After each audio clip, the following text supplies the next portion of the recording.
Otherworldly Evil Monarch, Bab 2, Judul, Jun Moxi. Jun Moxi, saat ini berusia 16 tahun, dia adalah satu-satunya keturunan dari generasi muda klan Jun Kerajaan Tianxiang. Seorang freeloader menganggur, malas, tidak berguna, sampah masyarakat dan pesta pora tingkat super. Sederhananya, dia adalah cacing parasit khas tanpa nilai atau alasan untuk tetap hidup. Itu meringkas informasi umum mengenai identitas baru yang diambil Jun Xie setelah pindah ke sini. Tidak heran tubuhmu diambil alih olehku. Aku diberi nama Jun Xie dan julukan Raja Iblis. Di sisi lain, kamu diberi nama Moxi. Apakah kamu tidak malu? Tidak ada ketidakadilan dalam hal ini sama sekali. Saat dia mengingat kenangan Tuan Muda Jun dan semua tindakannya di masa lalu, Jun Xie menghela nafas panjang. Jika dia bertemu seperti itu di kehidupan masa lalunya, dia akan secara sukarela membunuhnya. Dari semua tubuh yang bisa dia ambil alih, mengapa harus menjadi sampah masyarakat ini? Jun Xie tidak bisa tidak mengingat sebuah ungkapan dalam ajaran Buddha mengenai hukum sebab dan akibat. Jika seseorang membunuh terlalu banyak babi, maka orang itu akan bereinkarnasi sebagai babi di kehidupan selanjutnya. Tampaknya ada beberapa kebenaran dari kata-kata ini. Jumlah sampah yang Jun Xie bunuh di kehidupan masa lalunya memang cukup banyak. Kakek mesum ini, Jun Zhantian, adalah Grand Duke yang sangat dihormati dan tokoh militer kerajaan yang sangat kuat. Ayahnya, Jun Wuhui, adalah seorang jenderal besar kerajaan, tetapi dia gugur dalam pertempuran 10 tahun yang lalu. Ibunya meninggal karena depresi 1 tahun setelah itu, sementara kedua saudara laki-lakinya Jun Moyu dan Jun Mochou meninggal secara heroik dalam perang 3 tahun lalu. Paman lain, Jun Hui, juga terluka parah dalam perang 10 tahun yang lalu. Meskipun dia selamat, dia lumpuh dari pinggang ke bawah.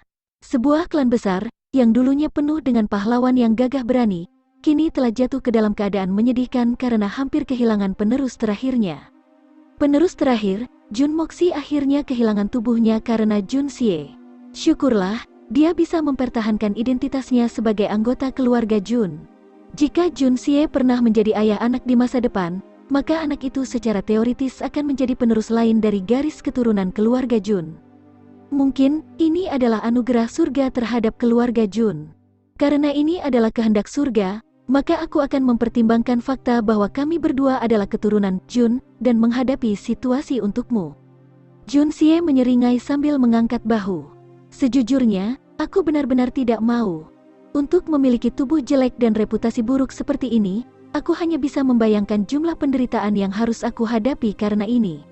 Semangat Jun Moxi yang tersisa berteriak dengan marah. Kamu pikir aku menginginkan ini? Dasar murahan. Membuka pintu, Jun Xie melangkah keluar di mana ada sinar matahari. Menghadapi sinar cahaya cemerlang yang dipancarkan oleh matahari, Jun Xie menghela nafas. Matahari tetap menjadi matahari tua yang sama, tapi aku sudah bukan aku. Jun Moxi bukan Jun Xie. Namun, hatiku tetap menjadi hati seorang Jun.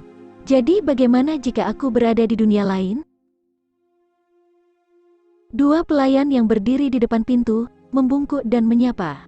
Tuan muda. Jun Xie dengan ringan menganggukkan kepalanya saat dia memeriksa sekelilingnya. Mengamati 4 pelayan lainnya yang sibuk dengan sesuatu yang tidak jauh, dia hanya bisa menggelengkan kepalanya.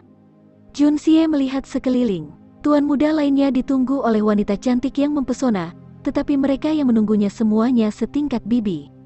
Satu-satunya pengecualian adalah Lolita yang berusia 11 tahun.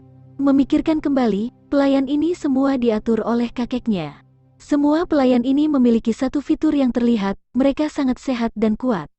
Lihat saja kaki berotot itu, mereka bisa membuat pohon malu. Apa yang mereka lakukan? Mengangkat kepalanya, dia menunjuk dengan dagunya ke beberapa pelayan di kejauhan. Jun Xie bertanya. Mereka membantu tuan muda memberi makan burung-burung dan anjing-anjing serta binatang buas yang bertarung. Jawab seorang pelayan yang lebih tua, menundukkan kepalanya.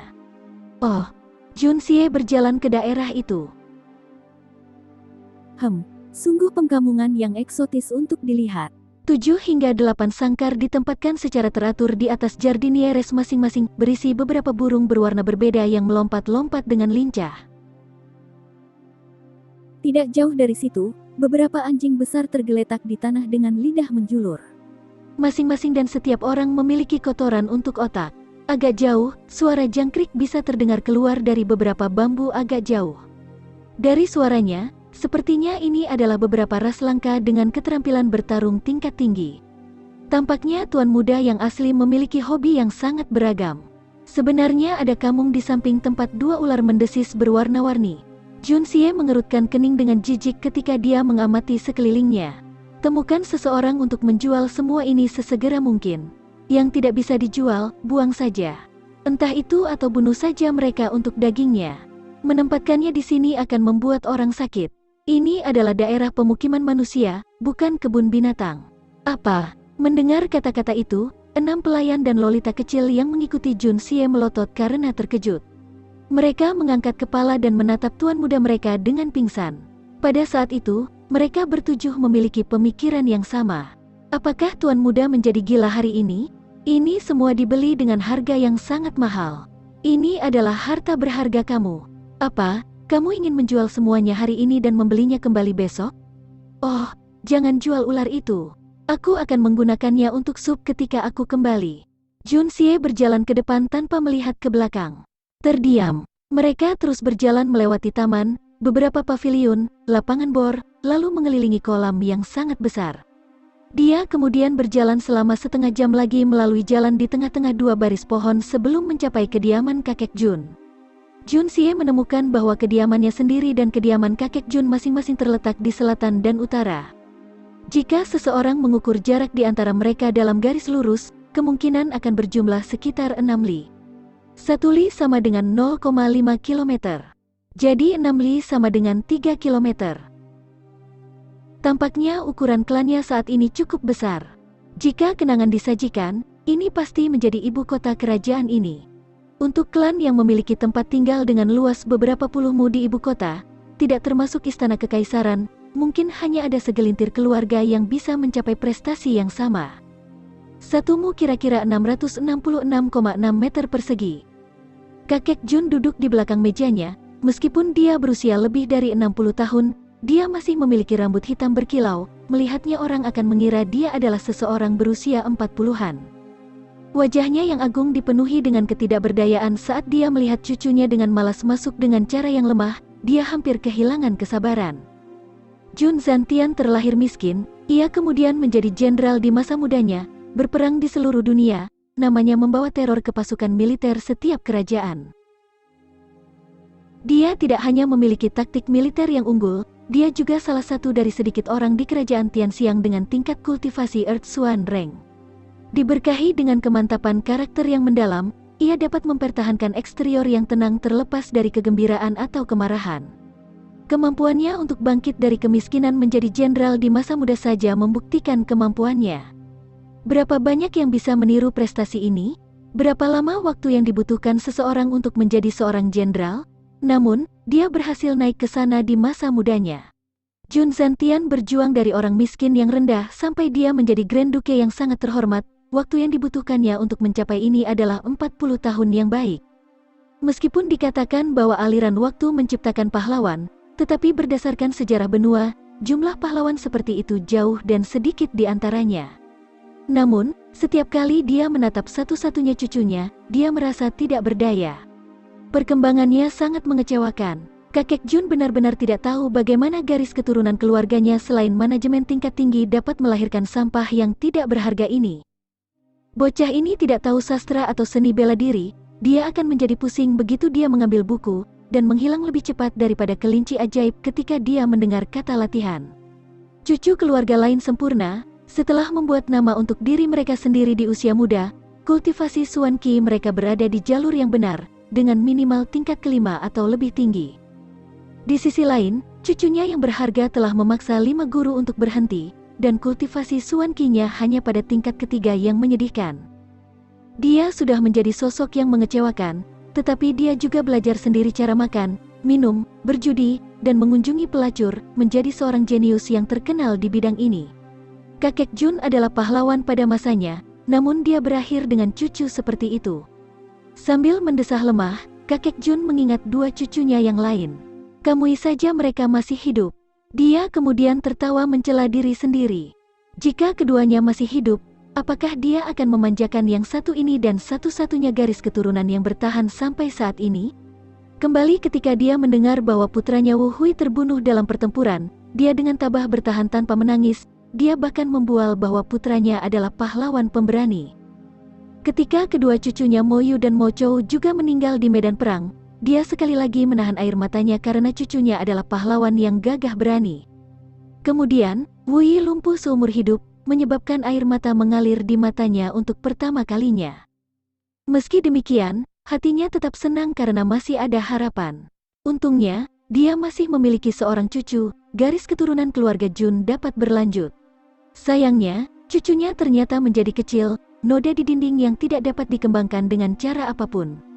Apa yang bisa aku lakukan? Aku dengar kamu jatuh dari tempat tidur tadi malam, dan kamu akhirnya pingsan, benarkah? Jun Zantian dengan acuh bertanya sambil menyembunyikan emosinya. Hah? Jun Xie mengangkat kepalanya, hatinya sebagian ragu, tetapi dia akhirnya mulai mengerti. Melalui ingatan yang tersisa di benaknya, dia bisa menjawab pertanyaan apapun kecuali yang ini. Bahkan, pertanyaan ini terus-menerus berlama-lama di benaknya. Ketika dia bangun pagi ini, dia tidak menemukan sesuatu yang luar biasa dengan tubuh ini, jadi bagaimana dia bisa pindah ke tubuh ini? Pada saat ini, dia samar-samar bisa menebak bahwa ini pasti jatuh dari tempat tidurnya saat tidur dan akhirnya terbunuh oleh kejatuhan. Orang ini benar-benar juara di antara para mesum yang patut diidolakan. Memikirkan bahwa sebenarnya mungkin mati karena jatuh dari tempat tidur, hati Jun Xie dipenuhi dengan kekaguman yang tulus. Seorang ahli seperti ini adalah salah satu yang harus diperlakukan dengan hormat. Apa iya? Kakek Jun menggebrak meja, menatapnya, melihat sosok malas Jun Xie, dia tidak bisa menahan diri untuk tidak berteriak. Kamu manusia yang tidak berharga, kamu bahkan tidak menyadari bahwa seseorang mencoba membunuhmu. Jika bukan karena perlindungan yang aku atur untukmu, sekarang kamu mungkin sudah bertemu dengan Raja Yama. Lihat dirimu, tidak bisakah kamu memberitahuku apa-apa? TL, Raja Yama adalah Raja Neraka. Ternyata anak ini dibunuh. Jun Xie diam-diam meringkuk mulutnya. Apa yang disebut perlindungan kamu hanya begitu-begitu, cucu tersayang kamu telah meninggalkan dunia ini saat berada di bawah perlindungan kamu. Mengamati reaksi Jun Xie, hati kakek Jun terkejut, mengingat sifat pengecut idiot ini, bagaimana dia bisa tetap diam? Saat itu, jika dia mendengar seseorang mencoba membunuhnya, dia akan membuat keributan besar. Sekarang sebagai gantinya, yang dia lakukan hanyalah berdiri di sana tampak sedikit pucat, tampaknya tidak terganggu. Selain itu, tubuhnya memancarkan aura dingin yang samar. Apakah aku melihat sesuatu yang aneh sekarang? Kakek Jun tidak bisa percaya bahwa aura mengerikan seperti itu bisa muncul dari tubuh cucu yang mengecewakan ini.